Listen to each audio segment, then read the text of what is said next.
Imagine being 6 years old. You are playing in the streets of Rome. The sun is warm. Your mother is nearby. And then a man points at you, and your entire life ends in that single moment. This is not fiction. This happened to real girls, real children, and the civilization that did this to them called it an honor. Today, we go deep into one of Rome's most disturbing secrets: the Vestal Virgins. Who they really were, what they truly suffered, and the horrifying punishment that awaited any woman who dared to be human in a world that demanded she be a goddess. Stay until the end, because the final punishment Rome invented for these women is something no history book prepares you for. The selection process had a name. They called it the captio, the taking. Between the ages of 6 and 10, a girl could be chosen. Her parents had to be Roman citizens, both living and free from any social disgrace. She herself had to be physically perfect. No scars, no illness, no visible flaw of any kind, because in Rome, the body of a Vestal was not her own. It was a mirror held up to the entire empire. The Pontifex Maximus, Rome's most powerful priest, would walk through a gathered crowd, scanning faces, and when he found her, he pointed. That was it. No negotiation, no appeal. Families reportedly wept, not from pride, but from grief, because they understood what that pointed finger meant. Their daughter was gone. She crossed the Sacra Via, the sacred road at the heart of Rome, for the last time as a child. From that moment, she was property of the state, dedicated to the goddess Vesta and locked into 30 years of obligation. 10 years learning, 10 years serving, 10 years teaching, and through all of it, absolute, unconditional obedience. She lived inside the Atrium Vesta, a walled residence adjoining the Temple of Vesta in the Roman Forum.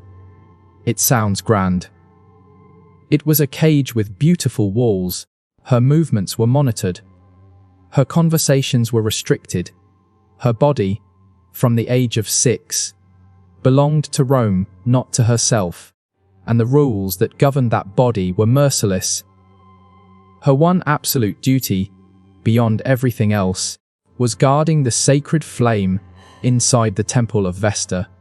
This fire was not symbolic in the way we use that word today. Romans genuinely believed that as long as this flame burned, Rome would survive.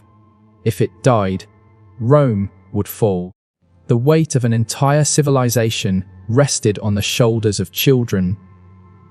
If the flame went out, the consequences were immediate and physical.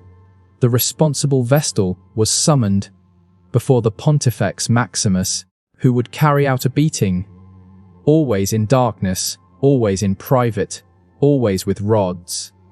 Ancient sources are clear on this. The darkness was not mercy. It was calculated. Rome could not be seen publicly harming its own sacred women, so it harmed them where no one could witness it. Think about that for a moment. Revered in daylight, beaten in the dark, and this was the lesser punishment. If you find this kind of hidden history fascinating, the kind they never teach in schools, make sure you subscribe to Shadow History. We go where most channels are afraid to go. Hit subscribe and stay with us. Now, the punishment that made even hardened Roman senators look away. If a Vestal Virgin was accused of breaking her vow of chastity, a crime Romans called incestum, the violation of sacred purity, Rome faced a problem. She was too holy to execute like a common criminal. Roman law forbade spilling her blood, and so Roman ingenuity, in its darkest form, found a solution. They buried her alive. In 216 BCE, with Rome already reeling from devastating military losses, 2 Vestals, Opimia and Floronia, were accused and condemned by the Pontifical College. The historical record preserved by the Roman historian Livy, tells us what followed. One of them took her own life. The other faced the ritual. It began with a procession through the Roman Forum. The condemned woman was dressed in white. She was veiled. She walked barefoot. Witnesses lined the streets in silence because Roman law prohibited any display of mourning.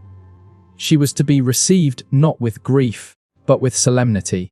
The procession ended at a place called the Campus Celeratus, the field of the wicket, located just beyond the Colline Gate at the edge of the city.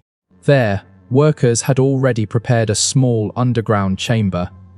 Inside it a cot, a lamp, water, bread, a small amount of milk, just enough to let Rome claim, legally and officially, that it had not murdered her, that it had simply left her in the hands of the gods. She descended the steps. The entrance was sealed with stones and soil above her head, and Rome walked away. No screams were recorded. No appeals were possible. The College of Pontiffs had spoken.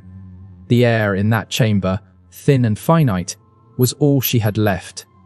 When it was gone, so was she, and the state recorded no death, no execution, only a disappearance dressed in ritual.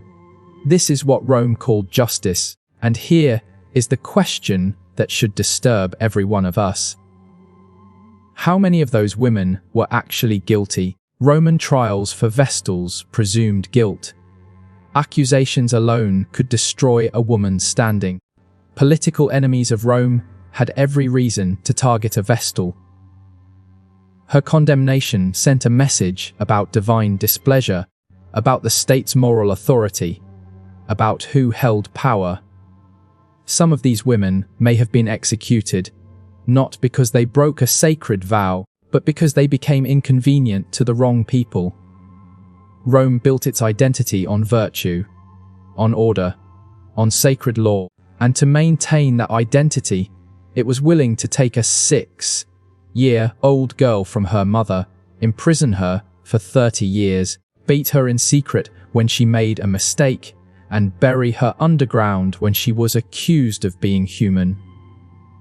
We call Rome a civilization, and it was, but civilization has always been capable of extraordinary cruelty when it decides that symbols matter more than the people who carry them. The Vestal Virgins were given everything Rome could offer: honor, privilege, the finest address in the most powerful city on earth. And they were given nothing that actually mattered. No freedom, no choice, no voice.